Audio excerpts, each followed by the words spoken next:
fun for me. I've been able to pull my synthetics back every year for 3 years to kind of my goal this year, and kind of cover my journey, how I got there.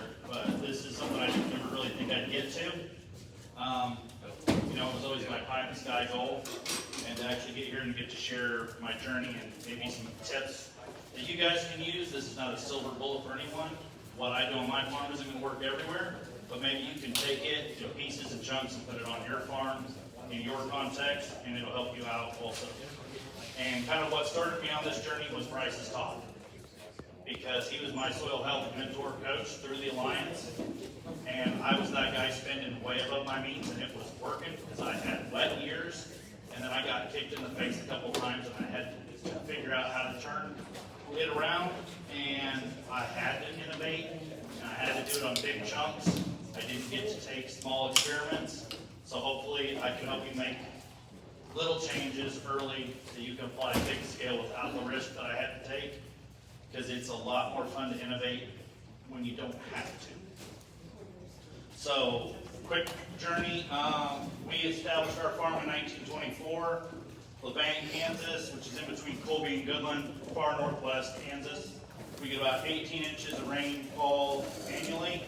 The last 3 years we've been at 8 inches last year, 13 the year before, and 10 the year before that. So all these innovations have come from watching my crops burn up. I think you learn more in a drought than you do in a wet year, because you can really tell what works and what doesn't work. I took over the farm in 2016 when my father passed away suddenly in May. We were a full tillage operation since the start. We had big discs, we had 3 sets of sweeps, we had more tractors than we had people. And when I started, I went to Kansas Farm Management, and they looked at the amount of machinery I had, and they go, "Why do you have all this?" I'm like, well, because we run sweeps all the time. And we swept our milo, or wheat stubble, we swept our fallow all year long. And so I took over the farm in 2016. My uncle, who stayed on with me to help me learn the ropes, even though I said I knew everything I needed to know, he's a saint, was 73. So we had a 30-year-old and a 73-year-old, and that's what we were running, a full tillage operation on 3,300 acres. And he basically was just there to help, so I was doing all the tillage myself. I was putting close to 1,000 hours a year on my tractor, pulling sweeps and pulling discs, and doing very little milo planting. So by 18, I was worn out. And I said, well, we got to change something, and I'm not making a lot of money. So I started doing the YouTube thing and reading books, and I eventually met Bryce Custer and Michael Thompson at No Till in the Plains in 2020, and then started rapidly making changes with some mentorship, because I had no idea what I was doing. I knew I wanted to change, didn't know how to get there. So some of the first things we started to do was reducing tillage, and that was just as simple as spraying after wheat harvest and not working the wheat stubble, and also making some spray passes in the spring on our fallow ground, so that we were just saving a little bit more moisture. I still knew I didn't want to go full chem fallow, which is what everybody else in my county does. That, oh, you do a chem fallow year, you grow wheat, you grow corn, and you roll it back. And I'm like, how much money are you guys spending spraying fallow ground 3-4 times just to put wheat in, just to raise one corn crop, and to go back to spraying again? And so that's what kind of got me interested in cover crops. I did a small trial of 50 acres that Bryce and Michael told me that had a good chance to succeed with doing the same field, where I was going to do my full tillage and go look at it every week, take notes. And all year long, I didn't see a downside to the cover crop. I had better weed control early on. I had more moisture late. I didn't have to work it. I planted it once in March. I sprayed it once in June. We did a touch-up pass right before wheat drilling, put wheat into it, and that wheat yielded the same as the tillage. Made more money because I did run the tractor when you figure depreciation in on it. And it made a heck of a lot more money than chem fallow. So we started that, and we started rolling that out into a lot more acres. By 2023, we're completely no-till. And then also in 2023, we added compost extracts. And we started that process because I couldn't pay for inputs. I did my cash flow, like Bryce was saying, and I needed to raise something like 125 bushel mile of break even. I said, oh, you know what, we've done that once on one field. Crap. So we changed, and so I went back to the internet looking for things, found this video from Green Cover Seeds by Dr. Christine Jones, the phosphorus paradox, and the long and short of it, it's a great hour and 40-minute video. Absolutely watch it. I don't do it justice, but here's the high points. Only 10 to 15% of the phosphorus you apply to your field is taken up by your plant. I thought, well, I'm wasting an awful lot of money right there. And then 85 to 90% of your nutrients are brought into your plant by the microbes. I looked at my soil, I was pretty sure I didn't have a lot of microbes. It's gray, dusty, looked like Bryce's soil, he showed where he had 7% organic matter. And then the phosphorus you apply only moves 1 to 5 inches from where you put it down, so you've got to put it down every year, because if you move over 7 inches next year, where's your phosphorus at? It's over there. And like I said, our soils are deficient in microbes, not in minerals. And if you go pull your roots up and they're white, they're not talking with the biology in your soil, they're not having a symbiotic relationship, they're not putting out exudates to bring in minerals, to bring in water, which is almost as important in my area because microbes can get into pores in the soil that your roots can't, because they're just that much smaller. You can pull in more when you need it. And that's kind of my whole goal for this whole thing was, can I make it 2 weeks further? Can I make it 3 weeks further? Can I get that niche brain? Because when I took over in 2016, our milo was burning up right next to the continuous corn guys. And everybody told me, well, milo's more drought hardy than corn. I'm like, well, that's probably true, but that means I'm doing something wrong. So that was the first thing I decided I needed to try. And so I did 100% biological compost extract in 2023. I did it on all my acres. I ran up to a cliff and I jumped off. I didn't do a safe test, but I didn't have a choice. So I did it all. I don't recommend that, but I cut out all my phosphorus and a lot of the other products I was running to mimic the compost. I was running a lot of high dollar products from Nutrient. I cut those all out, cut my phos out. It saved me something like $20 an acre the first year. I bought an extractor. I bought compost because I didn't obviously have enough. There's a lot of good composts out there you can buy. I go into that a little bit later, but here's some of the results of that running it. So 23, 24, 25, that was this picture right here. That's my milo 7 days after planting it, and June 1st. And that root that's coming out of there is already colonized with biology. Last year, my corn crop, this is my corn. I don't know, like probably about a week and a half after I planted it. This is my neighbor's corn, right across the road. His corn was planted 2 weeks before mine. And I did not wash his roots. I didn't shake them off. I dug them up and took a picture. And so all he's getting is this little bit of area to feed his plant. I've got all this biology that's already branching out, growing bigger roots. We've got a bigger area we can feed one plant with than what this is that's completely bare. And he's a full synthetic guy. He spreads dry. He runs 1034 starter, comes back and top dresses it. We had 8 inches of rain last year. We both made 30 bushel corn. I was probably $40 to $50 cheaper than he was in the fertility.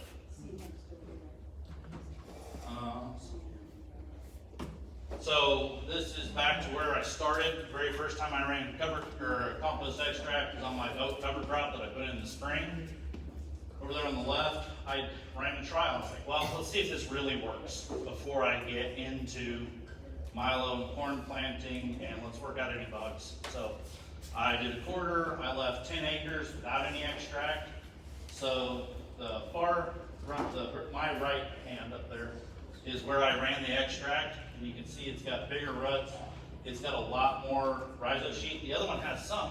That's because I just turned off my liquid system on my drill. So there was no fertilizer out there to spoon feed the plant. So it had to do some of its own talking to the microbes that were just there naturally. But you can see I got a much bigger bang for my buck by putting that extract down. And in that oak cover crop, it was about 4 inches taller the whole way through the growing season than the untreated area. I'd like to tell you I came back and did a corn crop there that turned out really great. I planted it green, but it got to about tasseling and it got hammered into the ground by 3 hailstorms in 1 week. I'm still recovering from that. This is my favorite photo from my farm, other than my kids and my wife. I have to put in that caveat. That's the first earthworm I ever found in 30 years on our farm. And that was that same crop that we were digging up there. And then one of my worms, though. Nope, that one's mine. And this is just a fun experiment. We used our compost extract on some lavender bushes. My buddy who runs a compost extract business with me took some home, and he actually set these in his garage because we were supposed to get hail, and left them there for a week. So inside the building, just watering them, and one got extract and the other didn't. It put on another 8 inches of growth in like 2 weeks just sitting inside a garage. And then that's just for fun. That's his tomato garden. There's 4 tomato plants there. They put the compost in the bottom of the tomato plant hole, planted it, dumped some extract on the top of it, and that's all they've done. They haven't any fertilizer or anything else. But he absolutely said I needed to show that photo. So one of the things you can do to give yourself some confidence and benchmark your farm, if you're going to try to start cutting things back, is to pull a Haney test. And some of the highlights of the Haney test is, one, it's going to give you a soil health score. And the thing about that is it doesn't apply anywhere other than where you pulled that soil sample.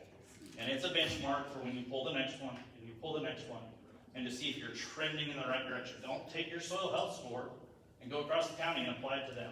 Or go to Iowa. It's not going to make any sense, and all it's going to do is depress you. Soil respiration is telling you how much your soil's breathing, which is just basically how much microbial activity you have in that soil. And that plus the MAC percent, which is the amount of carbon that you can turn over in that soil to make fertility, and then the carbon to nitrogen ratio tells you how much extra nutrients you can get out of your soil if it's microbially active. So it just gives you a better idea of the nutrient availability you can have if you have the right conditions. If it's dry, you're not going to release a bunch of extra fertility out of your ground, but it's probably not going to matter because your crop's going to die. This is just an example of one of mine from I pulled this spring. I was supposed to pull them last fall because that's when I had been pulling them. The place I had pulled them forgot about them, and they're like, "Oh, I'll pull them in December." Well, I was at No Till in the Plains, thankfully, right as he was telling me that, and listening to Lance Gunderson say, "Hey, don't pull these when your soil's frozen. It won't tell you anything." And I'm like, "Oh, well, duh." But I didn't come up. So we waited till March to pull them. But after 3 years of running my biology and pulling my fertility back, plus cover crops when I can, and keeping my soil covered and doing everything I can to improve my soil, I had 95.7 pounds of nitrogen available for my milo crop. And I had 58.3 pounds of phosphorus available. So I was like, well, I definitely don't need to apply anything up front, but maybe if conditions look right, I can come out and top dress it, and I can hit my APH. Because like I said, I'm a disciple of Bryce's, and that's how I built my fertility plan. My whole plan for the farm this year was I started my APH and what my insurance price was, and tried my best to stay inside that. And it helps you sleep a lot better at night, for sure, especially in a drought. So I looked at this and I said, well, you know, on our farm, we raise our APH. That's what it is. I'm like, oh, my dad, uncle did a lot of tillage, and they still raised those yields. That most they ever did was put out 30 pounds of nitrogen, most of the time with anhydrous, with a sweep. Well, I'm doing better farming practices than that. I bet I can still raise those yields without dumping a bunch of fertilizer on it, because it says I have it. And if it turns out dry, I don't have the expense, and I'll see what it says next year. I'm not saying I'm never going to not run fertilizer again. If I don't have it and I need it, I'll run some, but I'm only going to run it to get up to that APH, and then let nature do the rest. The other thing you should probably do that helps it helped put my mind at ease, was pull a total digestion test. It tells you what is in your soil. And somebody was talking about that yesterday. And I think I have 30 years of phos in my soil if I never added any ever again. I'm like, well, that's a third more than our farms existed. A lot can change in those 30 years, so I don't probably need any right now. And we haven't added any for 70 years. Only time phos was added on our farm was for 3 years when I was told I needed to by my agronomist. We don't have those conversations anymore. Yeah. And this is just an example of that. So, the far left is the percent value they assign to all the things they test for. The center one is the actual pounds of nutrients available. And then they give you a conversion factor over here to a type of fertilizer you might have been applying. So it just kind of gives you another way to wrap your mind around what's available in your soil. And it's not something you have to pull every year. Well, every 5 years. It's kind of like that soil health score. It matters on your farm. It matters as a trend year over year. Am I improving my soil? Am I mining my soil? Just what are we doing year over year? Why are we so short on sulfur, right? Yeah, right, and zinc. And some of that is you look at that and you like Bryce was saying, why are we short on these things? What's that chart called? You always show the Mulder chart. You can see what's antagonizing all those different minerals, and maybe you can free up some of these things that aren't showing up on a traditional soil sample by adding a little bit of something else that's antagonizing that mineral, or stop over applying one to free up another. And I don't understand that 100% that guy does. So, like I said, I use a lot of composts. These are different kinds you can use. I started thinking I was going to run nothing but Johnson Sioux. It's fiddly to make it. It's great stuff. High fungal rates in that compost, which is what we lack in our soils from tillage and chemicals and fertilizer. That's killed off all the fungal populations in our ground. But it takes a year to do. You have to do it just right to get those high fungal numbers. You can make really great Johnson Sioux compost. That's just okay, but it doesn't have the fungal numbers unless you do it perfectly. And that drives me nuts because I'm a perfectionist. Vermicompost, which is what I've switched to now, and I'm just going to buy my Johnson Sioux for people who do it well and blend it in. Other people do a hot turn compost like Dr. Elaine Ingham. That's a lot of work. I don't want to work that hard. I like compost in a bin that just flows through, and I don't have to go out and turn a whole pile every day. And then static aerated compost, I do a little bit of that to make my food for my biology, for my worms. So it's basically, I'm just heating up a compost mix of dairy manure and oat hay and straw, hemp byproduct, and biochar, so that when I feed it to my worms and get it wet, it doesn't heat up again and kill my worms. And the last one is a spice compost, which Michael Thompson's trying that this year, but it's a anaerobic compost, and the thought there is once you get down past where the oxygen penetrates in your soil, like Andy was talking about this morning, you can get some of that biology to live down in there and to start making aggregates down further. But also, you can buy any one of these, and it's a perfect place to start. You don't have to know how to do it. You can buy it. It's still a cheap option. It's a heck of a lot cheaper than 1034L. And here are some other places if you don't want to buy the compost and extract it, like Bryce was saying, he runs the organics. Elevate Ag has a lot of great products that I've seen a lot of people be happy with. Advanced Eco Ag has a multitude of products. I run a few of them. I don't run any of them at the rate they tell me to, because a lot of them were designed outside of my context and they don't fit my cash flow. But a little bit works some, and I see a boost from it, so I run a little bit. And I think that's a great place to start, and that's more advice I got from Bryce, is start with half. Don't, if it's not trying to kill weeds or something like that where it has to be on label and it's fertilizer, try several things and keep notes. And we're not promoting, but I'm going to say those are the true products that are live biology products. They are not a spore in a jug. Yeah. It's live biology. Is this all stuff you need to keep refrigerated if he doesn't put it on right away? I need to You know, refrigerate. I don't- prices is, but the other two, all the stuff I get from AEA doesn't have to be refrigerated. But it can be, time sensitive, you're dealing with a ticking clock, with some of those other products, it's not something you wanna put in the shed and leave it there for Oh, no, 8 no, months. not if my Yeah. money is in that stuff. Yeah, and it's a living product, treat it like your cattle herd, don't leave it unexposed, sitting out in the sun in 110-degree heat. It's not gonna be as effective by the time you go to use it. Yes, sir. Tyler, what about prebiotics like prairie food that they make down in Pratt? You know, I was really interested in doing stuff with them, and I couldn't make it cash flow for what they One, wanted it's to not charge. cost effective, two, it's just carbon. It's composted It's manure. composted What was manure, the it's other just, one again? It's not cost it's effective. $100 an acre, Oh, it's expensive and it's not, and it's just carbon. and it's just carbon, Yeah. it's just garbage and manure, mixed. And I haven't heard composted. much out of them lately. Real garbage. Yes, I'm saying real garbage, they take, garbage, trash, food, trash, all that. Yeah. It's been sold to a guy in Nebraska now. Okay, yeah, I mean, like I said, they kinda dropped off the map after about 2 or 3 years. Yeah, he's And I don't know if it's still even a company, I They're don't know. manufacturing it there in Pratt. I don't know if I report, I don't know if it's changed. Are they still? Right. Put the refresher process. So if you do wanna buy the compost or make it yourself and you wanna extract it, these are kind of the ones that are out there that I think kind of work well. First of all, you can make your own extractor.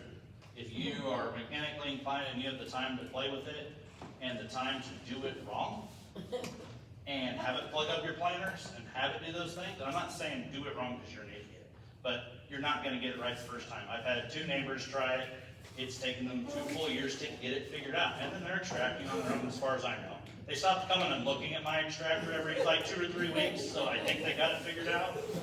Either that or they just are disheartened and gave up on it. But Midwest Soil Restore, they're the people who sell the really great Johnson soup. They have a special extractor if you're just doing their Johnson soup, and it's fairly cheap. Kind of next up in price level, you got the Hiawassee. They've got 3 different models now. Their biggest one, you can do 725 gallons an hour. It's got a top feed extractor, and it goes through an auger and sprays water through it. And it's a kind of a continuous flow. If you had somebody to sit there for a full day, you can make an awful lot of extract. It's also a living product. So don't make a whole lot and let it sit in the building. You catch a rain delay, or you break your planter and it sits there for a week and it will go bad. The compost extract, I'd say 5 days is what I let mine sit. If I put all my additives in it, I let it sit 3 days. Because by the time I add all the things I'll talk about here in a little bit, it's hot stuff and it'll go completely bad. So how long does it take you to brew it? Like, whatever, how many days are you gonna, how much are you planting in a day? And how long does it Okay. take you to brew that? So, I own the top one. It's my second model of it. It's what I run my compost extract business with. It'll make 1,300 gallons in 40 minutes. I run 5 gallons to the acre. So, I don't always make 1,300 gallons at a time. I'll make 800, because that does a quarter. And if I'm being real honest, that's a good day for me with a 16-row planter to the time my one-man band hauls everything out the field, fills up seed, fills up fuel. I'm planting in stripper straw, heavy residue. I can't plant till 10, 11 o'clock. Or I just ball up and get frustrated. And then I gotta shut down about sundown because the humidity comes up and I can't get through it again. So I get a quarter done a day, I'm real happy. I can get a lot more done some days I can't. It just varies. But generally about 800 to 1,000 is what I'll mix up at a time. And I generally don't get myself in a bind that way. There have been times I'm like, yeah, things are going great. I made 2,600 gallons. I threw like 500 gallons away. I think you do, so I didn't put it on my slide, but I ran a gallon per acre of Tyler's stuff this year in furrow. And a gallon just worked for me because I went and picked up 1,000 gallon from you, and I know that's gonna get me through this corn crop, right? Yep. And so you can kind of build it how you want it, right? Yeah, because he ran his whole gametes, and this is just, maybe it's a little bit different biology. You never know what that crop's gonna need that year in that particular field, so I just didn't. take the shotgun approach, get a lot of biology out Can't see there. it from where we drop it's gonna use something out of it. So you said it can sit for 3 days, are you still aerating that? I go run the recirc on my trailer once or twice a day. And by the time I get to that 4th day, it's got a head on it like a fresh port beer. And it smells like skunk beer. And that's kind of where I draw the line, because now it won't go through my filters. All the biology's exploded in there and everything gets added to it. It plugs my 30 and 50 mesh filters. Have you done any plate counts or looked at the biology I haven't. when it starts getting like that? I haven't yet, no. I need to learn how to use a microscope. It's been something I've been resistant on and said that I never need to learn how to do, and I'm probably And I still, even if it gets pretty funky, I keep running. There's gotta be stuff, I mean, I'm not losing all of it. You know, it can be going bad, but there's still NPK in there. So you're still gonna put it down. You might lose some of your biology aspect of it, but the worm extract's still gonna have NPK. If you're really determined you can get it through a screen, you might have to. wash the probe screen it out back a few and times, forth. yeah. Yes. And I'm clean not, the screen. you're a microtube system, right? On your- Yeah, I run I'm still metering running tubes. an orifice system, so, I mean, Metering tubes are amazing. It takes all of the headache out of this. which was another reason why I didn't wanna go to the 5 gallon yet, maybe, I just wanted to do a gallon of it, and a gallon mixed in with me, we were only running 3 gallons of, 3 to 4 gallons in furrow is where our target rate is, so. You say it's hot, is that, you're saying hot in terms of biology? Or- Yeah, biology, that it's just growing like crazy, and I'm no longer certain all that biology is good, beneficial biology, and if, my rule of thumb is if it smells bad, I don't put it on the fields. That's just, and it's my personal preference. I know my business partner, he's a lot more loose with it. He'll smell, he's like, nah, it'll probably work, and he goes with it, because he doesn't want to get, he doesn't have the cash flow to go brew it or whatever, and that's just the way it goes. You put everything in furrow or you just broadcast it? Just a second, I'll get to that. So, how to apply it. So this year, we did some seed treatment. We made concentrated batches with that BioCore extractor. So basically, we made a 1,300, we put enough compost in to make a 1,300 gallon batch. We pumped the tank off and didn't dilute it. And so that's how that BioCore extractor works. It's got an internal mesh, or it's got a big steel tub, it's got an internal mesh, it's got forced air up through the bottom, so you fill it 6 to 8 inches full of water, you dump your compost in, you fill the basin the rest of the way up, you let it bubble and recirculate for 30 minutes, and then you either just use that concentrated vat of biology, or you start diluting it with water.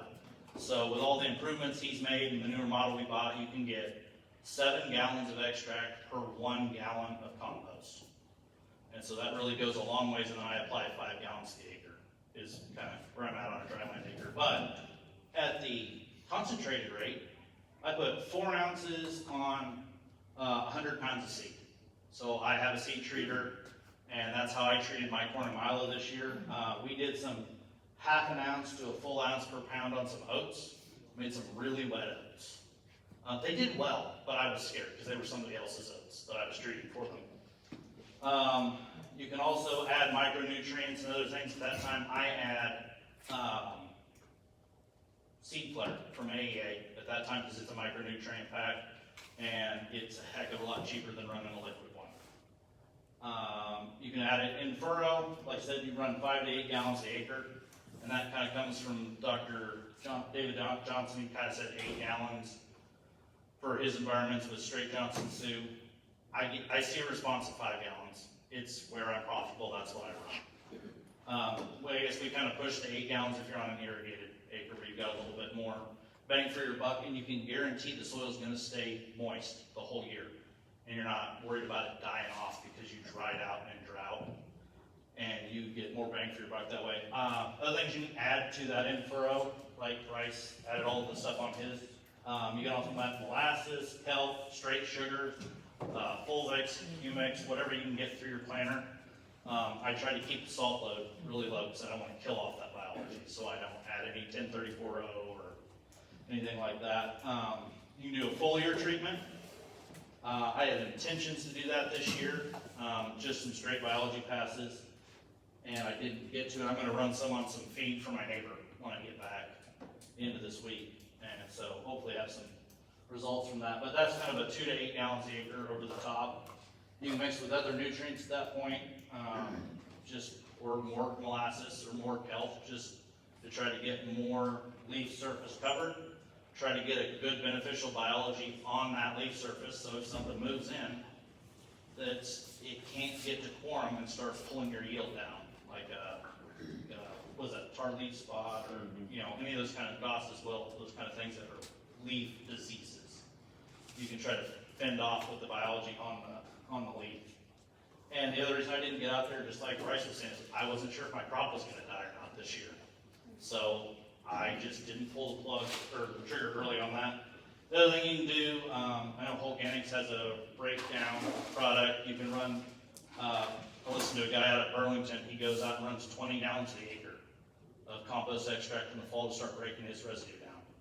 I don't know that that'll ever be something I do, because my residue is precious, and I'll blow if it all goes away, I guess.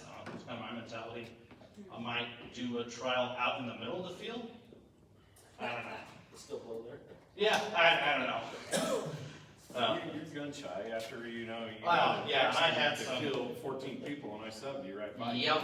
So, Yeah, I know. We've had 6 dirt storms come through our farm this year. I remember one growing up. But if you're starting out though, if anybody here's starting out though, you may want to use that residue treatment because you don't have that biology. Yeah, and that's a great way to get those old things broken down. Like Andy was saying, if your wheat stubble's hanging around for year after year, go out there and get some biology on it. Get it in contact with the soil and let it start ideally, breaking we'd down. like to see you drill your rye back into those corn stalks first and then apply this on there. Yeah, and then you're growing something. Growing root, and then as I was breaking down, it's gonna help feed that back. Yep, to the that's a rye. good point. Especially if you're in a corn bean and you're on a pivot, if your corn stalks are there for their birthdays, that's a good option to try then, after you plant beans, put that out there with Yeah, it. 'cause you're tying up nutrients and everything else in that. It'll help break So down. that breakdown product's what she was talking about earlier, the mushroom that was growing in this trailer come off, we applied it on a pivot that we took off to plant double crop milo behind it. And I wanted that stripper stubble residue to start breaking down and cycling back into that milo, hopefully at about, heading time to try to, make sure I had the maximum nutrients. It's a guessing game because you don't know how fast it's gonna eat. If you're hot and dry, it's gonna eat faster, but we saw right away, we were out Yeah, it's afterwards, black. on the stem itself had the saprophagal fungus growing You on see the the black stem of the. dust looking stuff on your stalks, you're breaking down. And his were black coming up the stalk, Oh, so cool. it just a wind would have went, all over. Yeah, I mean, that was my issue early on. I mean, I've been doing it for about 4 or 5 years now, and I just couldn't get the residue to break down, and then I had pill bug issues, and they're just eating everything, right? We're in the middle of the ground, it's really breaking down. Now you're We gonna don't have have to that learn. water, we don't have our water source to kind of help move this stuff along, our biology along, so nothing's flowing, nothing's moving. And we were talking about earlier on the way out to Lance's, how do you stop your biology from eating when you don't want naked soil, right? This is kind of the dreaded evil of being in western Kansas. It is so precious, but, I always ask every manufacturer of that, I'm like, how do I stop it? Because if I go to eat it all, and again, the whole idea of our system is we want to grow as much residue as you can, but the biology's eating it, just eats it faster, right? So we get this vicious hamster wheel of, man, I grow it, it's gone, I grow it, it's You've got gone. green cover though out there on the surface, you've got leaf, that's that active blanket versus your passive blanket, that's fine. Cause you're gonna end up with a passive blanket when you go and harvest. So if you've got that cover from your crop and you get enough biomass, you get enough growth out of it, this ain't gonna happen in a drought. But during a regular year, if you get enough biomass growth out there, you've got your new active blanket. So it's fine to cycle throughout the year and see that you're semi-naked in between the rows when you've got good canopy. That's a sign you're cycling, man, and you're getting nutrients back. I'm finally seeing the fungal activity this year where I don't feel like I've seen it Before. But what's Yeah, amazing is go even out though and you're, look for sure, cause a lot of times you Yeah. don't think it's turning, it just needs water. And if you've been drought for a while, now you're starting to get rain, things are gonna have to pass. Even if it's dry and drought, things will go slow, but once you get rain, it goes. Depends on the humidity. Humidity, yeah. East part of the state, 250 bushel corn or 7 bushel wheat, that It just, I mean, I'm finally seeing after year 4, year 5, I'm finally able to choose, start seeing the residue breaking down before, I mean, otherwise it was, I'm just piling up residue year after year after year, because we're just not breaking it down. And you're taking a home for pests Right. and everything, you couldn't even drill trip rye or anything, small cereal, unless you treated the seed, you know, to kill the And things. all I'm gonna suggest, you will probably end up with naked ground here pretty soon, but as long as you still are building soil structure in this stuff, you're gonna be okay, you know? And the tough thing is like, you know, if you follow anything like what we're doing, where you start reducing inputs and the yield goes down, now you're gonna have less biomass out there to begin with, and it's gonna dissipate way faster than you want it to. and with the lower inputs and putting less in the ground, you're gonna have more biology, because you're not giving it that salt shock that it's gotta recover from too. And so, I mean, basically, they just covered this whole slide, so the biology works where you are, so wherever you're at in your journey, it's gonna help. If you're full tillage, and you add some biology out there with your crop, it's gonna help while that crop's growing. You come in and till it, it's gonna drop back off. You wanna see more results from it, have less disturbance. You want to, protect even more, keep the soil temperatures down, have more cover on your soil. You want to have more diverse biology, plant more diverse crops. More results on top of everything, the more you can stack on top of each other, the better it's gonna be. Plus what all Bryce just said. So, running trials, like I said earlier, don't wait till your back's against the wall to make a change, because that's hard and it's scary. But run small trials, that's why I got into cover crops. I did a 50-acre trial. But doing the trial and taking notes are two different things. I've run a lot of trials while I'm at the planter. I've even gone as far as to put flags out, and then I come back and I go, well, there's a flag there. What was I doing? What side of the trial was this? What side was that? So, not only do the trial, but keep a journal, replicate it where you can. So maybe you have some kind of idea that, it wasn't just a right here thing. Follow through, make notes for next year, and make sure everybody who is a decision maker on your farm knows about that trial. Take pictures all year long, because they may not go out and see it, but if you've got evidence, and more than just a yield combine shot, then they're gonna be more likely to let you scale that trial up. I don't have a lot of those problems because I'm the only decision maker on our farm, but also when I run into a wreck, I'm the only person who's to blame, so, so this is kind of the culmination of everything I've been doing. This is my Milo this year. I was spraying it. It's a horrible picture. My window's dirty. But that's my solid drilled Milo, 10-inch spacing at 77,000 pop. I ideally wanted to be about 44,000 or 64,000, but my seed had like an 85% germination rate, so I upped it a little bit more. But my idea was there the last several years, my Milo's been falling down on me. On 30-inch planted Milo at 32.5 is what I've been planting it, plus high inputs, or higher inputs.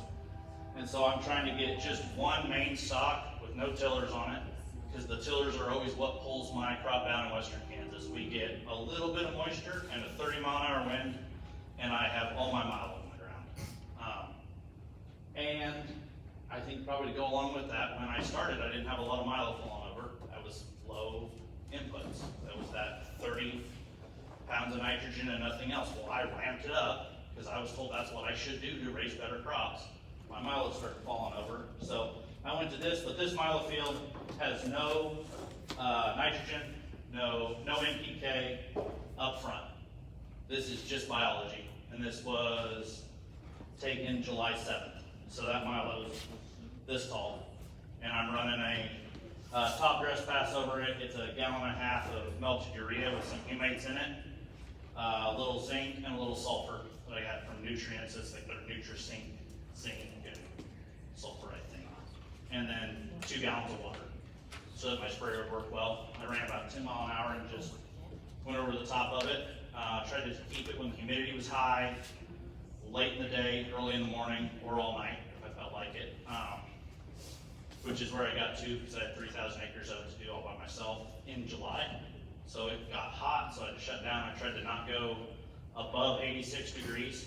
Tried to shut down well before that, so the plant had time to take it in. Oh, and I ran Fulvic from Singular Agronomics, just to help it take in all that nutrients. I saw a pretty big response everywhere I put it. Saw a lot of leaves unfold after that. Saw a little bit of a green up, not a lot, but just a lot of vigor that I've seen after that. And anytime I catch a rain shower right after that, man, it would just explode. I got a better picture out of a different window. But, I mean, that's not just one field. My whole farm looks like that. We had spots that were starting to get a little drought stressed until we got rain at the beginning of last week. Some of the really early stuff I planted was really showing the drought stress, so maybe that shows I shouldn't plant it so early, but I planted from May 12th to June 20th and just kind of scattered it out in between there. And I had 2 quarters of corn out and the rest was all milo. And that was just simply, we got into May and we were really, really dry. And so I made an insurance decision. My APH was higher on my milo.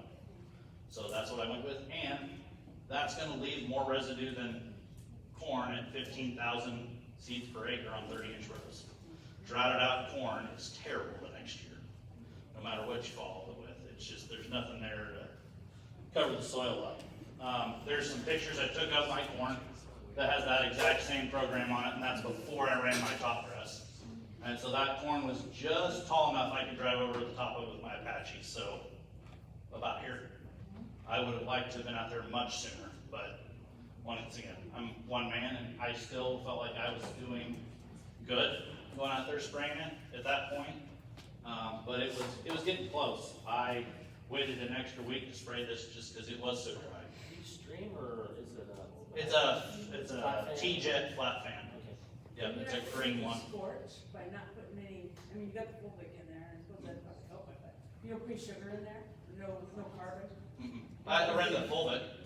The Fulvic, yeah. Yeah, and the urea came with some humate. Oh, okay.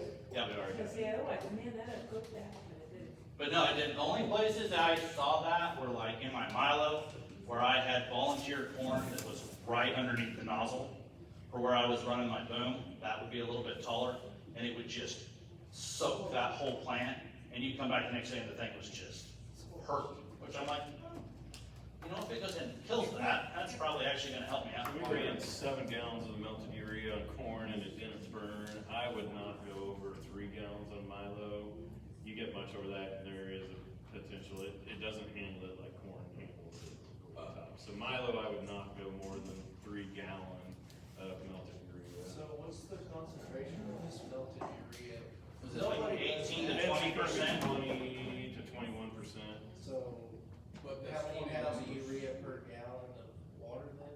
How's that, how are y'all mixing that? Nobody does One, that. I don't mix it. We're buying it. Yeah, I buy it because I like watch the videos on how to do it, and I'm like, It's a nightmare. You I gotta- don't. It's not something I want to dive into on top of everything else I'm doing. And you gotta constantly be I think the reason why he agitated. got up to 20 to 21% because he was actually reacting it when it was like 105 degrees out that day. Yeah. He can get a higher concentration of the urea in on that. If you get a black tank, if you wanna do it by yourself, that'll help with the heat. Yeah, it's not- It won't separate. It's not impossible to do. It's just not something I wanted to take on top of what else I was doing. It's a lot of work. It's a lot of work to try to melt it. It's better off just buying it. What about the different qualities of melted urea or DEF and the burette? Muriatic acid, yeah. I don't know anything about that. I called a guy I trusted, right? And I said, I need melted urea, and that's what we got. So All I know is there's different, Right. in, You can kill something with it. they'll burn more Oh. like 32 or 28. gotcha. I mean, how we actually got started, I just started running diesel exhaust fluid on my crops because it's 15% Look melted up to urea. Jody, and Jody's like, you can get a shuttle, or you can get We can get a tanker a load. tanker of load it. of depth for a lot cheaper you can buy. $1.25 a gallon I have. Yeah, it's a lot cheaper than you can go and buy 30% urea and then try and turn it into this stuff, cause it's. And it's made with deionized water, and Yes. it has to follow a standard to meet. And it does have the exact 20 8.2%. It's 15%. 15%. It's 15%. That is You can't 15%. wiggle on it, like the, Yeah, they don't, they're already checking the UK regulations, they don't care. if that's what Yeah. because it's Are you still, all. are you cutting that?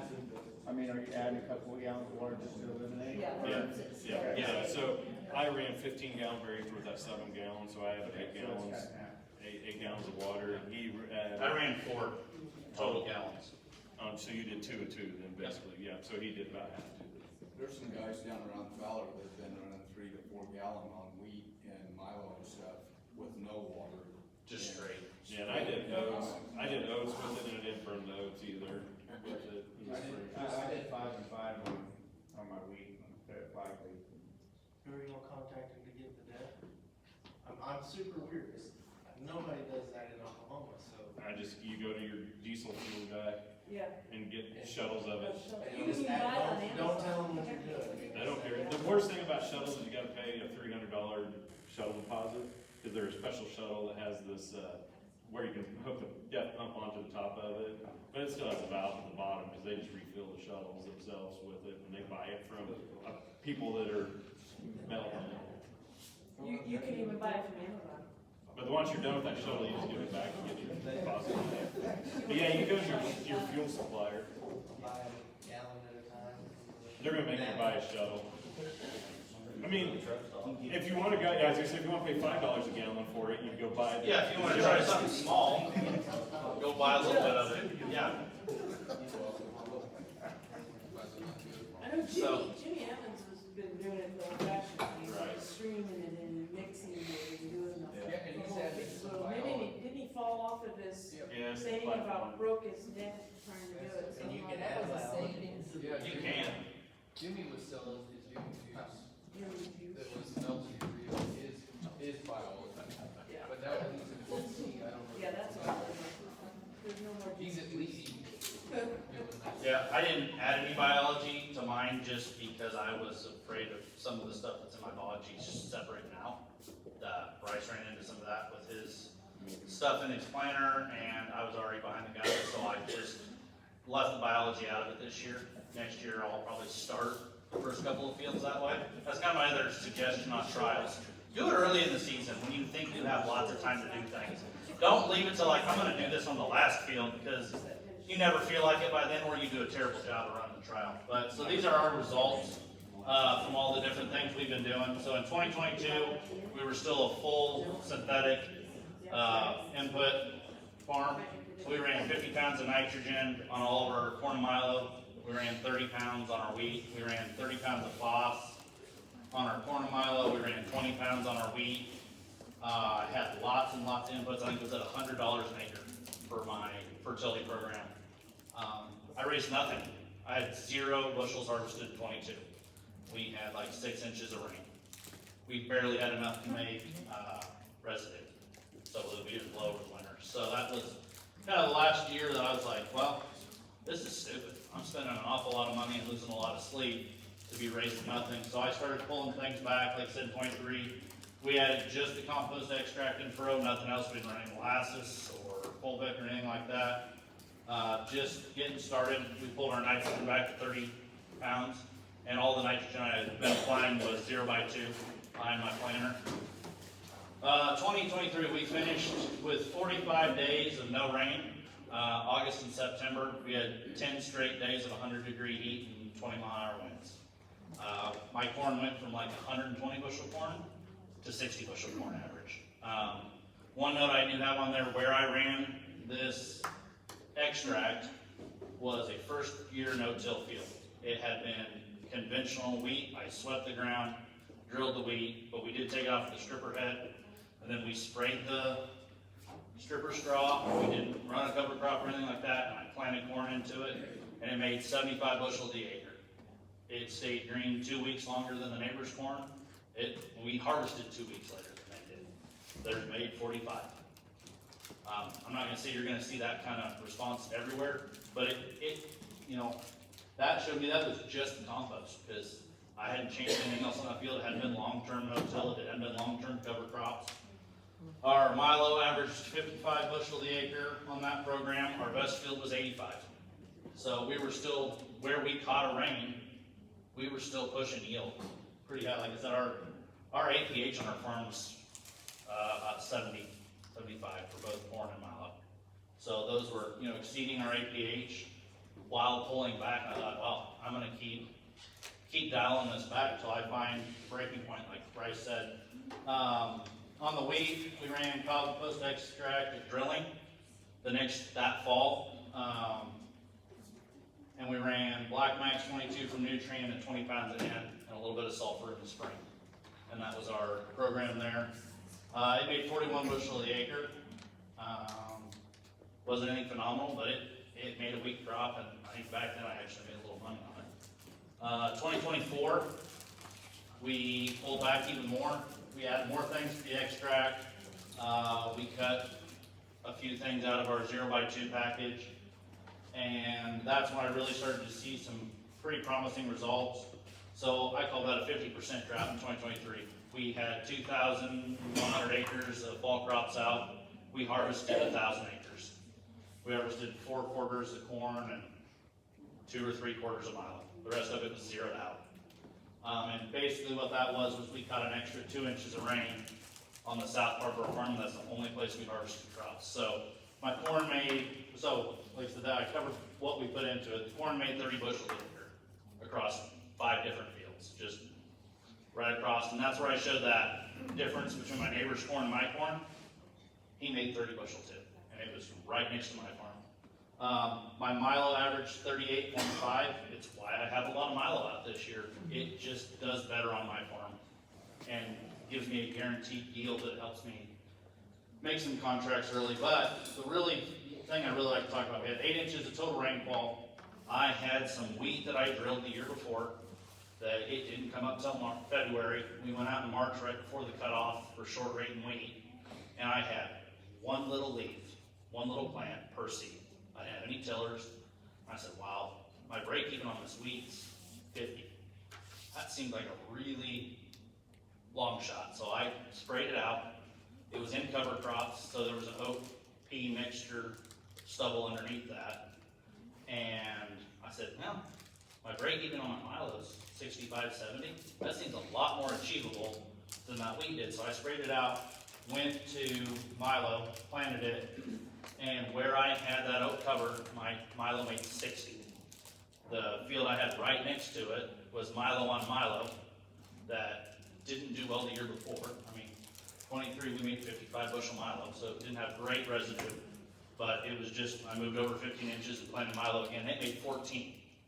They looked identical all the way till August when the rain shut off. And then they stayed identical for about 14 days into that period, or 45 days, and then it just continued to go backwards. But I mean, you could see it right down to the planter row. I planted them both the same day, same hybrid. The one had the oat residue underneath it. It kept it shaded early, so we held on to that moisture.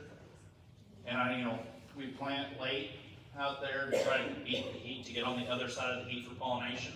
So my milo didn't canopy till today. I remember I canopied on my birthday. So we had a lot of heat on that ground in between those rows before I got canopied. And so that's where that oat residue underneath helped. And that's why I drilled my milo this year, because it took about 30 days after I drilled my milo, and I was canopied. And I was holding on to moisture. And it showed up. I mean, we had a lot of guys put out milo because it was dry. And we had a lot of wind events, so it slowed everybody down. So they got outside the corn date, they put in milo on 30-inch centers, on continuous corn ground that didn't have a lot of residue. They started showing drought signs 2 weeks before mine did. And so just all those little changes I've made have really added up. When were the oats terminated? Let's see, so those oats are what I do for my wheat. So I plant Before June, July 1st. So I don't even do that. so we can get the full coverage insurance. I play by the rules. So I plant them March 1st. I say I'm going to plant them March 1st. Sometimes it's April 15th. I terminate them June 15th because the amount of growth I see from May 25th to June 15th is phenomenal as far as just building that residue mat. I go out and spray them out, and then I just let it stand, and then I come back in early with my wheat. like September 10th. And I put it in early so that it has time to grow up through all that residue. That's the one thing I noticed there is I can't plant super late with that. It just, I feel like it doesn't have enough time to tiller and really get going. So this oat cover was the year before the Milo? Yes, so yeah, it was the year before, so I planted, yep, it was, it had been planted the spring of 23 and the Milo was planted May of 24. So that's, I put that wheat in the fall of 23, we killed it in March of Gotcha. 24. Sorry, that probably wasn't real clear. Now I'm tracking. So yeah, 2025, like I said, I pulled back even more, made the decisions that I could probably raise my APH on very little fertilizer, and I had the soil test to back it up. You don't have to soil test every year, but I'm a very anxious person.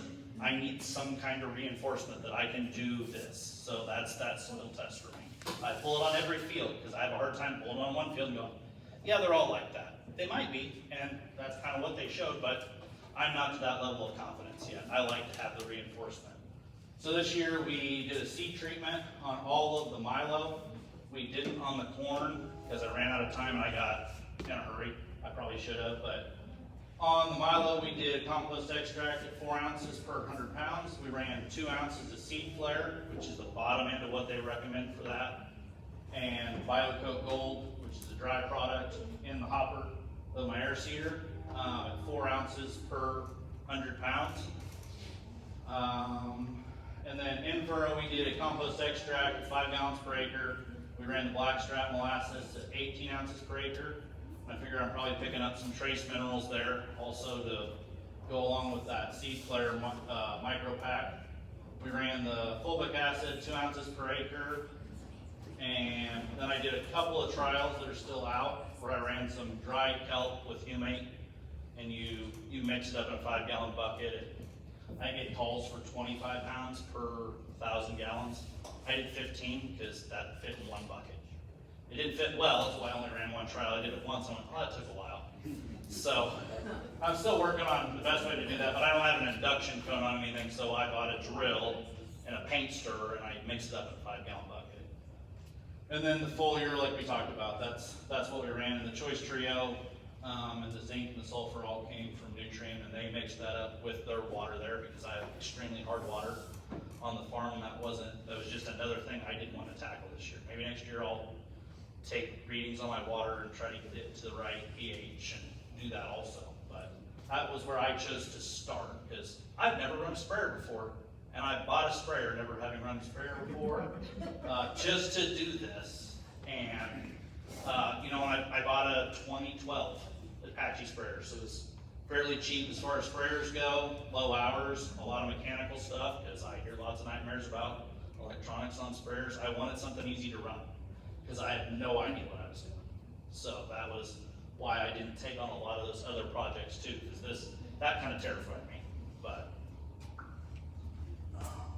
So if that works, will it pay off your sprayer yeah. this year? Not 1 year. I put it on a 7-year note, but I kind of figured it as if I was going to hire one of my neighbors to go do it, I wanted to do it for half of that, so that I was, saving half of that spray pass, or if I could convince Nutrient or somebody to go out and run somebody else's product, which is I have a hard time. So that's what you need to tell them. Is the reason why you had to kind of get forced into sprayers is because no company wants to go run. Right, when I tell them I want to buy melted urea from they're somebody not- else and run it through your rig. Something about losing that 30% markup going through their sprayer that they're Right. a little upset about. Well, not only that, if you wanna be doing it early morning, late night. Yeah, nobody's gonna do that. They don't care. No, and I mean, when I ran my corn, I didn't sleep. I had 2 quarters to do, and I didn't run it with GPS, and I said, you know what? I've got perfect conditions for the next 8 hours. I'm doing these 2 quarters. I don't care how long it takes me. I know I can get it done. I think I got out there like 10 o'clock at night, because that's when the wind dropped, because at 4 gallons per acre with those flat fans, it drifts like crazy. So I had to run under 10-mile-an-hour wind. I had that window, and I said, well, this is it. I ate dinner with my family, and I started moving things to the field, and I went from 10 to 7. And I got it all covered, and I was tired after that. But kind of tips and trade-offs, like I said, with that compost extract, it settles really quick. So I take the filter out of my trailer, I stir it up for about 5 minutes, I turn the pump back off, I put the filter back in, I don't plug my filter. But it all settles right on top of that sump. And the time it takes me to go run 60 to 80 acres through my planter or my drills, and it will just slug that filter over and over again. But you take the filter out, stir it up, put it back in. I don't even have anything on my filter then. I run a 30 mesh filter in my trailer and a 30 mesh on my planter and my drills. And then the metering tubes. And that's, yeah, metering tubes from SurePoint Ag. They're the best thing on the planet, whether you're running synthetics or you're running extracts or anything. I love them. I'll never go back to anything else. Do a really good job of cleaning stuff afterwards. You leave this biology in your tanks and you forget to clean it. I clean everything, but I forgot to clean the filter. It smells awful. It's a live product. It's like leaving a milk jug in the heat and then opening it and just taking a big whiff of it. It's not fun. And then your business partner gets real mad because you dropped it all over the floor because it smelled so bad, and so then the whole building smelled bad for like 2 days, and he's in the building extracting for everybody every day. He wasn't my best friend right at that period of time. If you're gonna add compost extracting, I'd say it kind of adds about an hour and a half to your day. For the time, like with my machine, that's setup, extracting, clean up, hauling that trailer to the field. If you're doing it by yourself, it's an hour and a half out of your day. It's kind of also why we have the extraction business out there in Western. There's a lot of people who want to try it. There's a lot of people who like it. They don't want to extract it themselves, and we're happy to, and it pays off the machine. And pays rent back to the farm because we're using the farm's buildings and the farm's electricity, and it's just kind of works for both of us. Adds a little bit of a diversity as far as cash flow. If you want to take up composting on your own, have an insulated building. When your stuff freezes over the winter, it's depressing. I had some Johnson Sioux totes that I had inside a building that wasn't insulated. I'm like, it won't be that bad. We had one of those -20 weeks, and I went out there and you couldn't even get a shovel on it. It was just rock hard all the way through. It would have recovered, but it wouldn't have recovered in time for me to have used it for spring, which was what my goal was I started it in spring so it would be finished by spring so I could put it on my corn and milo, and it would have added about another 6 months to that process. So I now have an insulated building. But that's another thing, like you don't want to take on year-round composting, buy the compost. It's out there. Ben Happy has a product that's pretty good. All those places that sell extractors sell compost. There are people who do, they sell vermicompost online. Urban Worm Company sells it. I mean, it's all over the place. Have it tested. They're good products. They're not maybe the best product, but they're a place to start. You'll probably show, they'll show results. And the other one we just covered, foliar trials are great, but it's tricky without your own equipment. I realized I have a typo on there. It should be without your own equipment. It can be tricky with your own equipment. But for entirely different reasons. Yeah, with your own equipment, when you buy used equipment, I didn't have AC for the last 800 acres of spraying, so it's now sitting at the dealer getting its AC fixed. But that made me really efficient, so I was in the cab as little as possible. So future trials, like I said, I want to run more early season foliar passes with biology, just to see what I can see as far as plant health. That's where I think those passes will really help getting that biology on a young plant. So every time it unfolds another leaf, it's already inoculated with that biology.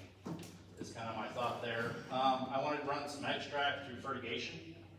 I'm interested in that for that same reason. I want to get it on the leaves. I want to get it on the soil and flushed in. I got some going right now. You got some going on? Yeah. You see good results from that? Or? I'm here. You're okay. All right. Awesome. Yeah, so I started it when I left, so. Okay.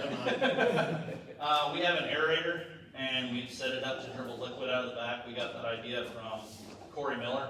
He runs it on pasture ground and stuff up in, where's Montana. Yeah. So we have it all set up. We've yet to use it. I think my business partners may be running a trial today or tomorrow on some pasture. I really want to use it on my intros, on areas that are just, compacted from trucks going over it. The wind blows right down it. I think if I get a little biology out there going and immediately follow it, because it's a tillage pass, follow it with the cover crop and try to rehabilitate, take those inrows I don't know, maybe just put them to grass, I don't know, because a lot of those inrows don't make me money. Because I don't harvest my own crops, I have a lot of custom harvesters come in, and for some reason, I'm like, hey, park on the field trip it, and every time they're up in the field, I'm like, guys, I just ripped this last year, could you not? But, whatever, maybe I need to just give up on that fight and put a perennial in there. Yes. Have you done any captures, anybody using on captures? No, I use it on my mom's yard. That's as perennial as I've got. And it's amazing, we haven't put anything on our yard for 3 years now. How much more has he had to mow? About the same, but it's also about the last thing on my checklist and about when I get tired of my mom Well, I was asking me to mow her yard. curious, because livestock wise, I listen a lot of pasture. Mm-hmm. And this has been something I've. I think it would drive really great. You can get the bricks levels and high energy and grasses going, that would be a big deal. I think it's got some potential and it's just, making sure it cash flows. Because you can go push a lot of stuff out there, but if you're not getting that back in beef you're taking off or something like I that, need to do it before the cattle prices fall. there you go. Yes. Then it's easy to cash flow. You got a little while, yes. What you're saying. You guys got any questions for Tyler? Could you share your thought process behind no nitrogen up front? You talked about the milo crop. Yeah, so I pulled the soil sample and I thought I had enough available between, all my soil samples showed I had between 70 pounds to 95 pounds available in season. And I thought, well, that's more than I've ever seen on any traditional test, and they've only had me apply 30 pounds with my planter or streamed it through a sprayer. And it didn't work cash flow wise with where our commodities were. I'm like, it's either gonna make it, and these handy tests are gonna be right, or it's not gonna make it, and I'm gonna not spend the money. And it was kind of just, once again, my back was against the wall on that, and I decided to believe in all the things I've been trying, and the biology and the handy test, that I didn't think I needed that to grow 60 to 80 bushel milo. And, our farm's several years, hit and miss, we'd get rain, we raise 140 bushel milo on 30 pounds of nitrogen, applied with bad practices. And so I kind of thought all those things culminating together, I didn't need it. And so far, it doesn't look like it. That was the right choice. And I don't know that that's always gonna be the case. There might be years I pull 130 bushel milo off of that, and the handy test next year's gonna show me I need some. And I will have made the money the year before to have it to put out the next year. And only as much as I think I need. Yep. You put out a biological, I guess the breakdown would be something to maybe release some of that DK during that off season or. Yeah, it could be. Something like that. I mean, or do you feel like your cover crops are, if you. When I run that oak cover crop, your diversity is breaking up and Yeah. releasing some of that nutrients. I don't have a lot of problems with piling up a lot of residue. One, I'm in a very brittle environment, so if it's dry, I just don't grow it. And when I do grow it, it goes away pretty quick, especially when I've been at the biology. Yeah, I guess my question was, do you feel like you have to feel, or do you feel like you have to put a biological down to release any D&K that may be tied up in that profile, even though the Haney says it's there? Right, no, I don't, I think the biology is that's what I'm doing, is I'm putting the biology down to try to release that, to try to get those soil respiration numbers up, to try to build more carbon in my soil by having more biology in there. Like Candy said, all that carbon in your soil is the dead microbes. And so, if I get those numbers up, I'm gonna build more carbon, I'm gonna build more organic matter. And they've got a lot of enzymes, that they release to break up those chemical bonds, like for phosphorus, like calcium and iron and magnesium. So depending upon the critter that's in the soil, like I said, they can be actinomycetes, it can be bacteria, it can be fungi. And a lot of them, if you look at their genus and species, are what you would call disease-causing organisms. So they can turn, into good guys for you, essentially, and start breaking those bonds in between those colloids, those soil colloids, and that calcium or iron, and release it so that you get that phosphorus back. that's why they call it legacy phosphorus. Because you've been, like you said, you've been putting it on for 60 years. No, we And haven't. you're only getting around 50% utilization, just in a regular system. So there's always 50% that's immediately bound up, and it's not being used, so it's there.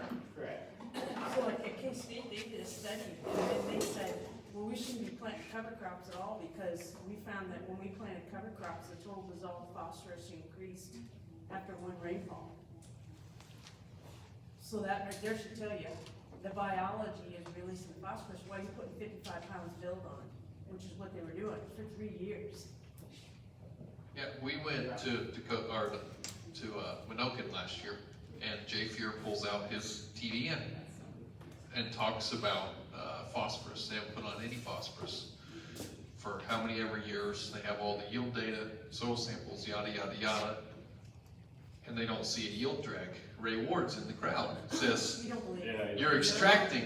And Jay pulls out the piece of paper, says, but Ward laughs, says it hasn't gone down. It's the best. And Ray, I was like, oh. it was funny because they're two different people and they're friends, but it was just funny to see that.